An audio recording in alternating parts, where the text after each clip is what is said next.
मेरे पास next chapter आता है, it is simple harmonic motion, जो सच में बड़ा सिंपल है। देखो बच्चों, दो तरीके के मोशन होते हैं, एक मोशन वो जो अपने आप को ना रिपीट करे, नॉन पीरियोडिक, एक मोशन वो जो अपने आप को रिपीट करे, पीरियोडिक। अब पीरियोडिक भी कई तरीके के मोशन है, हमें सिर्फ एक ही तरीके का पीरियोडिक मोशन करना है, जो कि है सिंपल हार्मोनिक मोशन। तो सिंपल हार्मोनिक मोशन वो पीरियोडिक मोशन जिसके अंदर जो बॉडी की डिस्प्लेसमेंट है बिल्कुल ऐसे वेरी करती है जैसे साइन थीटा की वैल्यू वेरी करती है जब आप 0 से लेके 360 तक जाते हैं।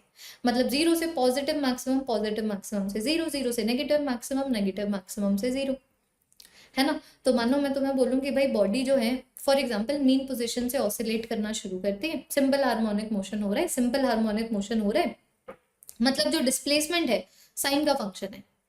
कि मैं बोल सकती हूँ ना कि जो वैल्यू है साइन थीटा की, थीटा के जो वैल्यू है साइन थीटा की, इट इज साइन थीटा, मतलब this is sine theta multiplied by 1। So I can say maximum value of sin theta multiplied by sin theta gives me the value of sin theta।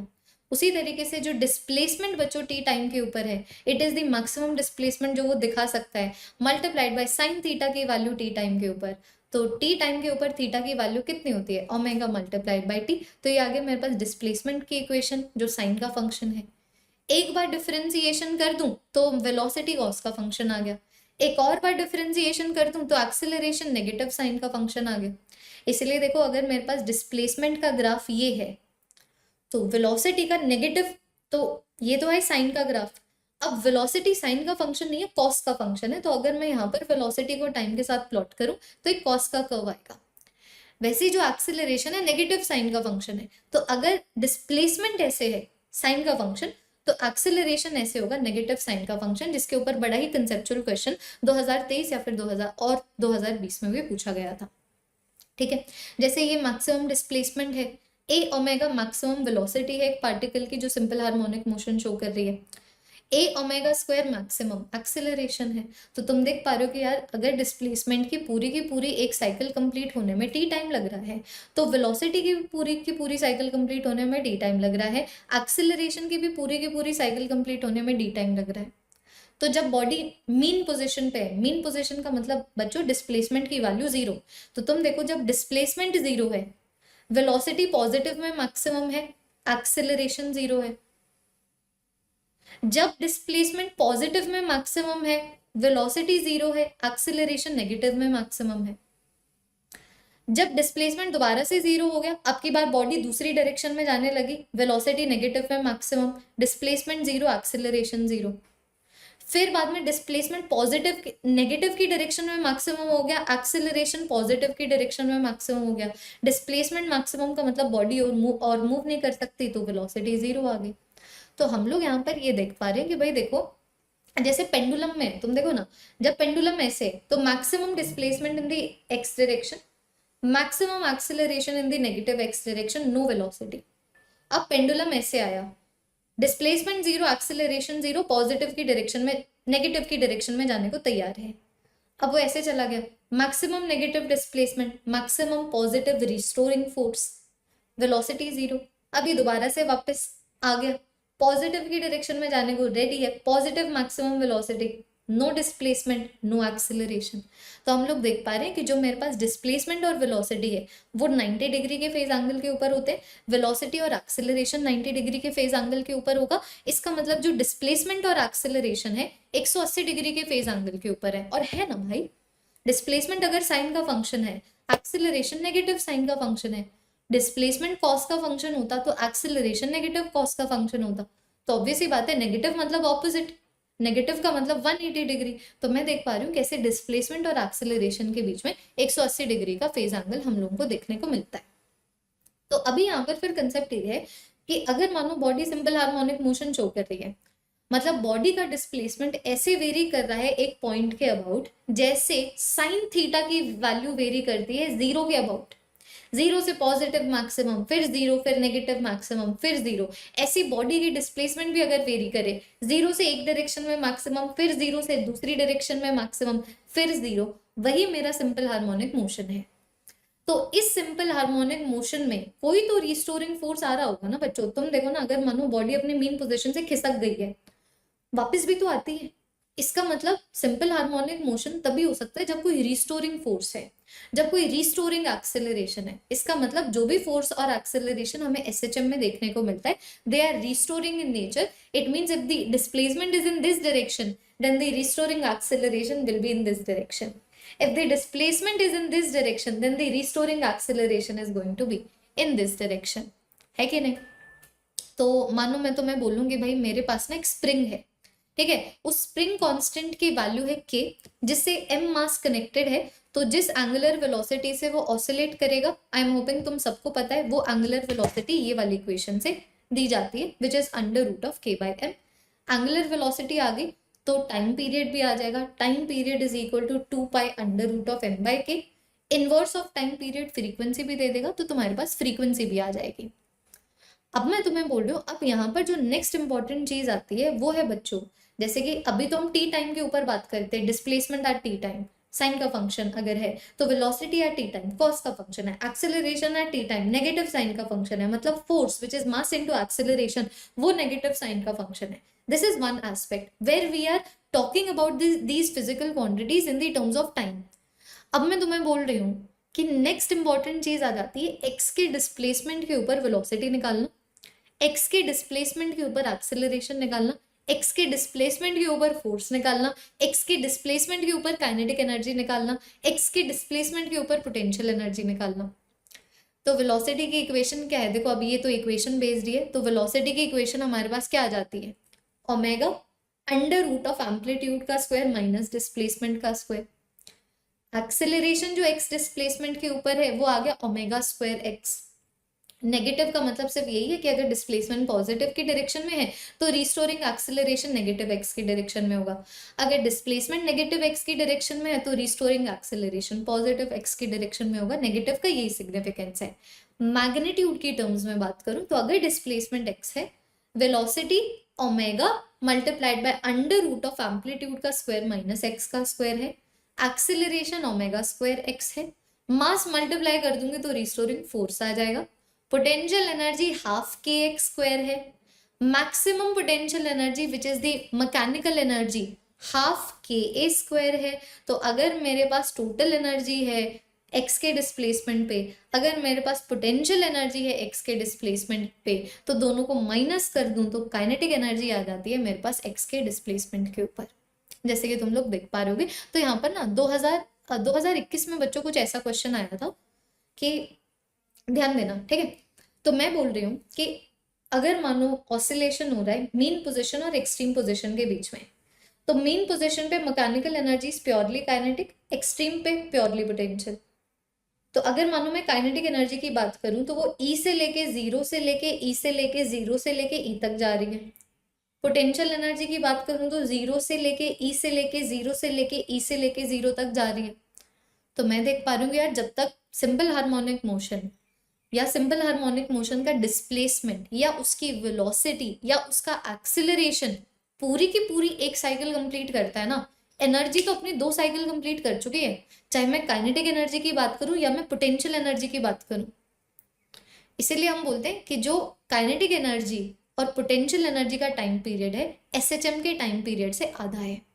कि अगर मानो for example मैं तुम्हें बोलूं कि body ने इस तरीके से अपने पूरे के पूरे साइकिल को कंप्लीट किया 4 सेकंड में, काइनेटिक एनर्जी तो 2 सेकंड में अपना साइकिल कंप्लीट कर चुकी है, क्योंकि वो तो जीरो से मैक्सिमम के बीच में देखना है, मैक्सिमम से जीरो से मैक्सिमम एक साइकिल कंप्लीट। तो अगर एसएचएम का टाइम पीरियड 4 सेकंड है तो काइनेटिक एनर्जी पोटेंशियल एनर्जी का टाइम पीरियड 2 सेकंड होगा। सो time period of the kinetic energy and the potential energy of the body in SHM इस कैपिटल T/2। एसएचएम के time period से आधा, मतलब इसकी जो फ्रीक्वेंसी है एसएचएम की फ्रीक्वेंसी से डबल हो गई। आई एम होपिंग सब बच्चों ने किया हुआ, मैंने सब करवाया हुआ। तो इसके ऊपर क्वेश्चन आया था 2021 में।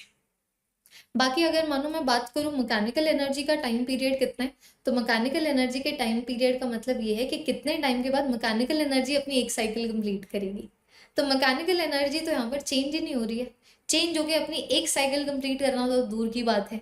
तो आई कैन से कि भाई instead of saying that the mechanical energy will never change, I will say that after infinite time the mechanical energy will change and complete its one cycle. तो इसीलिए time period mechanical energy का infinite हमारे पास यहाँ पर आ जाता है ना। ये आ गया। अब देखो बच्चों इसके ऊपर ना कैसे कैसे क्वेश्चन पूछे गए हैं, जस्ट 1 सेकेंड तुम लोगों को थोड़ा सा दिखा दूं तुम्हें थोड़ा सा, ताकि थोड़ा आइडिया आए। अच्छा, एक यहाँ पर ना ये टॉपिक भी होता है, अगर मानो एसएचएम बच्चों एक दूसरे के साथ सुपर इम्पोज कर रहे हो, जैसे कि मानो मैं तुम्हें बोलूं कि एक सिंपल हार्मोनिक मोशन की डिस्प्लेसमेंट की इक्वेशन ये है, दूसरी सिंपल हार्मोनिक के मोशन की इक्वेशन ये है, दोनों के बीच में फेज डिफरेंस फाई का देख पा रहे होगे, इसका फेज एंगल ओमेगा टी है, इसका phase angle omega T plus phi है, दोनों के बीच में एक फेज एंगल है। तो मैं तुम्हें बोल रही हूँ इसको इसको बिल्कुल ऐसे डील करो जैसे तुम वेव ऑप्टिक्स में इंडिविजुअल वेव्स के एम्पलीट्यूड के साथ डील करके रिजल्टेंट वेव का एम्पलीट्यूड निकालते हो। वैसे मैं बोल रही हूँ इन इंडिविजुअल एसएचएम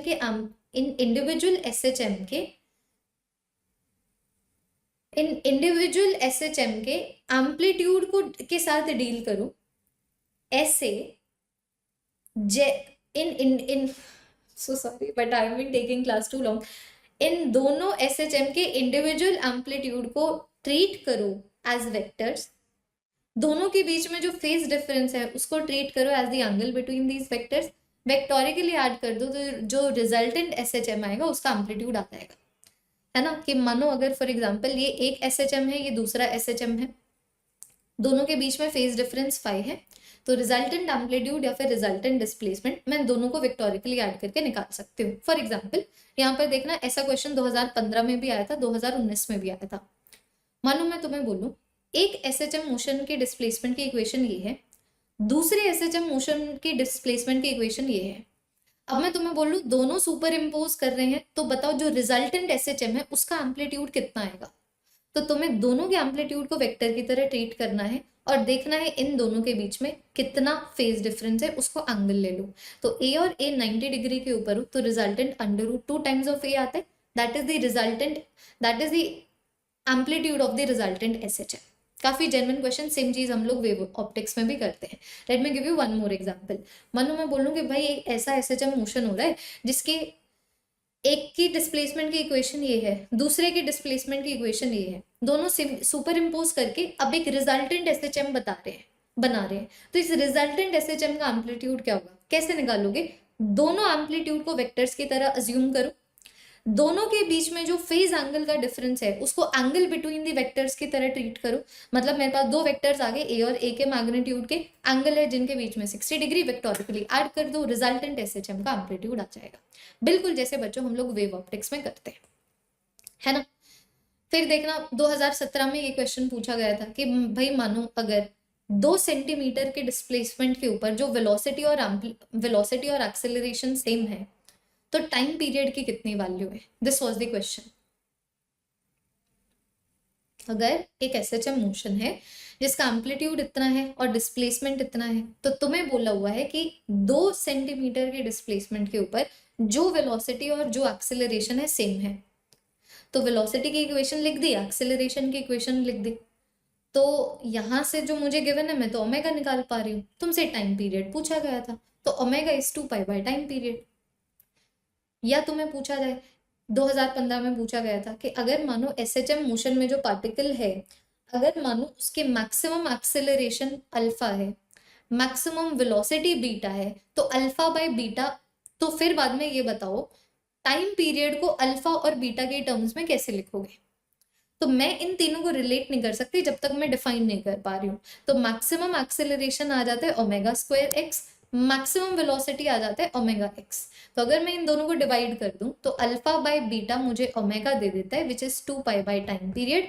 बोले तो ये कि टाइम पीरियड की वैल्यू आ गई 2 pi multiplied by beta by alpha. Question देख लो कितने जेन्युइन है। वैसे तुम्हें ना एक 2015 में ऐसा क्वेश्चन पूछा गया था कि भाई बॉडी एसएचएम मोशन शो कर रहा है, तो बॉडी का डिस्प्लेसमेंट जब x1 है तब वेलोसिटी v1 है, जब x2 है तब वेलोसिटी v2 है। अब टाइम पीरियड बताओ। तो मैं सबसे पहले डिफाइन करूंगी ना कि x1 के डिस्प्लेसमेंट के ऊपर अगर वेलोसिटी v1 है तो v1 की क्या इक्वेशन है, अगर x2 के डिस्प्लेसमेंट के ऊपर वेलोसिटी v2 है तो v2 की क्या इक्वेशन है। अब मैं सोचूंगी अब इसको कैसे सॉल्व करूं, क्योंकि तुम देख पा रहे हो एम्पलीट्यूड की कोई बात नहीं हुई है, ओमेगा मुझे निकालना है। तो मैं एम्पलीट्यूड का स्क्वायर निकालूंगी ये वाले इक्वेशन से, इसको यहाँ पर सब्सटीट्यूट कर दूंगी ताकि मेरे पास रिलेशनशिप आ जाए। एंड रिजल्ट हम कभी नहीं याद रखते, ठीक है, ये हो गया। फिर बच्चों मेरे पास स्प्रिंग ब्लॉक प्रॉब्लम आ जाते हैं, वेरी वेरी जेन्युइन। कि मानो अगर मेरे पास एक स्प्रिंग है जिसको मैंने एक्स के डिस्टेंस से खींचा, इसका मतलब अब जो ये स्प्रिंग है इस मीन पोजीशन के अबाउट एक्स के मैक्सिमम डिस्प्लेसमेंट के विद रिस्पेक्ट टू ऑसिलेट करेगा। तो एम्पलीट्यूड ऑफ ऑसिलेशन आ गया x, time period already decide हम लोग डिफाइन कर चुके हैं, 2π√m/k। दूसरा टॉपिक यहाँ पर ये आता है, अगर मानो मैं स्प्रिंग को कट कर दूं तो याद रखना k multiplied by l same होता है। फॉर एग्जाम्पल मानो ये मेरे पास स्प्रिंग थी जिसके स्प्रिंग कांस्टेंट की वैल्यू k थी, लेंथ l थी। अब मानो अगर मैं बच्चों स्प्रिंग के 2 हिस्से कर रही हूँ ना, तो मैंने देखो यहाँ से लेके यहाँ तक आते हुए लेंथ आधी कर दी, मतलब स्प्रिंग कांस्टेंट मेरे पास डबल हो गया, है ना। इस तरीके से कटिंग ऑफ द स्प्रिंग होता है। फिर अगर मानो मैं कॉम्बिनेशन की बात करूं तो कॉम्बिनेशन बहुत सिमिलर है कैपेसिटर्स के साथ, कि जैसे जब कैपेसिटर सीरीज में हो तो कैसे नेट कैपेसिटेंस निकाली जाती है, सेम चीज यहाँ पर है कि भाई अगर मानो 2 स्प्रिंग मेरे पास सीरीज में हो तो नेट स्प्रिंग कॉम्बिनेशन का कैसे निकाला जाता है। अगर 2 स्प्रिंग पैरेलल में हो तो फिर बाद में net spring constant of the combination कैसे निकाला जाता है। सीरीज कॉम्बिनेशन है तो स्प्रिंग फोर्स दोनों में सेम रहेगा, पैरेलल कॉम्बिनेशन है तो दोनों में जो डिस्प्लेसमेंट आ रहा है, स्ट्रेचिंग आ रही होगी, वो सेम रहेगा। सीरीज कॉम्बिनेशन में जो नेट स्ट्रेचिंग आ रही है कॉम्बिनेशन के अक्रॉस, इट इज इसके अंदर कितनी आई है प्लस इसके अंदर कितनी आई है। पैरेलल कॉम्बिनेशन में जो नेट रिस्टोरिंग फोर्स है, इट इज इसके अंदर जो रिस्टोरिंग फोर्स है प्लस इसके अंदर जो रिस्टोरिंग फोर्स है। यहाँ से क्वेश्चंस आते हैं। फिर बच्चों हमारे पास बन जाते हैं पेंडुलम के प्रॉब्लम्स। ये देखो आखिरी टॉपिक हमारा एसएचएम का, ध्यान दीजिएगा, ये आखिरी टॉपिक, ये दोनों वाइट जोन है, फटाफट से खत्म करते हैं यार, इनको इतना भाव नहीं देना है जितना भाव हमें नहीं देना चाहिए। ध्यान दीजिएगा। अब मानो बच्चों अगर मैं पेंडुलम की बात करूं तो पेंडुलम का मतलब क्या, पेंडुलम का मतलब मेरे पास कोई भी एक ऐसी बॉडी है जो एक पॉइंट के अबाउट ऑसिलेट कर रही है, तो टाइम पीरियड की वैल्यू आ जाती है 2π√of inertial factor by the elastic factor. Inertial factor का मतलब उस बॉडी का पॉइंट ऑफ ऑसिलेशन के अबाउट कितना मोमेंट ऑफ इनर्शिया है, और इलास्टिक फैक्टर का मतलब weight of the body multiplied by the affective length. Affective length का मतलब उस बॉडी के सेंटर ऑफ मास का पॉइंट ऑफ ऑसिलेशन से कितना डिस्टेंस है। फॉर एग्जाम्पल अगर मानो मैं एक सिंपल पेंडुलम ले लूं कि भाई ये मेरे पास L की लेंथ है, यहाँ पर M का मास कनेक्टेड है, तो इनर्शियल फैक्टर आ गया, अगर ये ऑसिलेट करता है इस पॉइंट के अबाउट तो इसका मोमेंट ऑफ इनर्शिया कितना है, which is what ml²। Elastic factor आ गया इसका weight multiplied by the effective length, तो इसका वेट आ गया mg। इसका वेट, इसका जो सेंटर ऑफ मास है वो पॉइंट ऑफ ऑसिलेशन से L के डिस्टेंस के ऊपर है, तो अफेक्टिव लेंथ आ गया L, तो ये मेरे पास बन गया mgl, जहां से मेरे पास ये इक्वेशन आ जाती है time period of a simple pendulum की। So time period of a simple pendulum is 2π√of L/g। अगर पेंडुलम ऊपर जा रहा है a के एक्सेलरेशन से तो यहाँ पर g+a आ जाएगा। अगर पेंडुलम नीचे जा रहा है a के एक्सेलरेशन से तो यहाँ पर a-g आ जाएगा, है ना। अगर पेंडुलम को मानो मैं इस तरीके से एक गाड़ी में रख दूं जिसका a का एक्सेलरेशन है, तो एक हॉरिजॉन्टल एक्सेलरेशन हो गया, एक ग्रेविटेशनल एक्सेलरेशन हो गया, तो जो नेट एक्सेलरेशन है √of a² + g², वो यहाँ पर आ जाएगा, तो यहाँ पर नेट एक्सेलरेशन रखा जाता है। कंपाउंड पेंडुलम पे अब मानो अगर मैं 2 क्वेश्चन और करा दूं फिर खत्म। मानो मैं कंपाउंड पेंडुलम पे तुम्हें क्वेश्चन कराऊं कि भाई मेरे पास ना इस तरीके से रॉड है, ये रॉड इस पॉइंट के अबाउट ऑसिलेट कर रहा है, तो टाइम पीरियड की इक्वेशन क्या होगी। तो मैंने तुम्हें बता दिया, ऊपर इनर्शियल फैक्टर है, नीचे इलास्टिक फैक्टर है। इनर्शियल फैक्टर होगा इस रॉड का इस पॉइंट के अबाउट कितना मोमेंट ऑफ इनर्शिया है, which is ml²/3। Elastic factor हो जाएगा mg multiplied by L effective, where L effective is the distance between the centre of mass of the body and the point of oscillation, which in this case is L/2। तो यहाँ पर मेरे पास numerator में आया ml²/3, denominator में आ गया mgl/2। एक और प्रॉब्लम करो कि मानो अगर ये डिस्क है, ये डिस्क ऐसे ऑसिलेट कर रही होती तो टाइम पीरियड कितना आता, तो मोमेंट ऑफ इनर्शिया 3mr²/2 है, mgl अफेक्टिव आ गया mg मल्टीप्लाइड बाय r। और ये हमारा एसएचएम खत्म। अगर आप एसएचएम कर चुके आपको सारी चीज समझ आई होगी, नहीं किया हुआ है तो तुम लोगों ने डेफिनेटली तुम लोगों को दिक्कत आई होगी। और अब हमारा, ध्यान से सुनना, आखिरी चैप्टर, अब हमारा क्या आखिरी चैप्टर,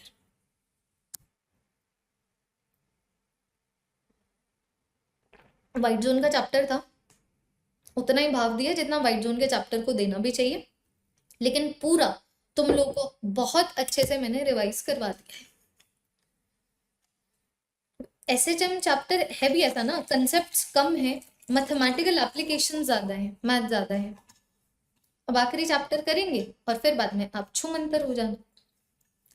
और पूरी की पूरी क्लास 11th फिजिक्स हम लोग कर चुके होंगे। 9 घंटे 12 मिनट का टाइम हो चुका है। बीच में तुम्हें 15-15, 10-10 आई बिलीव कुछ 3-4 ब्रेक मिले हैं। आधा घंटा तो ब्रेक में ही गया है, आधे घंटे से ऊपर टाइम ब्रेक में गए, let us assume 45 minutes break में गए हैं। तो 45 मिनट्स अगर ब्रेक में गए हैं, 15 मिनट ये काट लो जो 9 से ऊपर लगे हैं, मतलब 8 और आधा घंटा ही पढ़ी तो अब ये आधा घंटा यूटिलाइज करना है।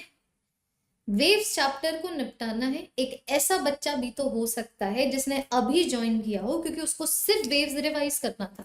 अब वो बच्चा क्यों दुखी होके जाए।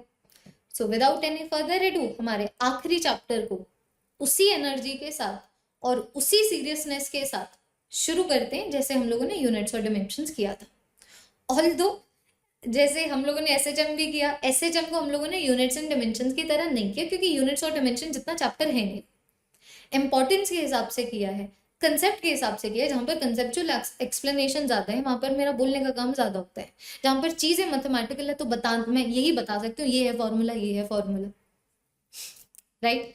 तो अब वेव्स वाले चैप्टर को शुरू करते हैं बच्चों, और हमारी आज की इस क्लास को अच्छे से खत्म करते हैं।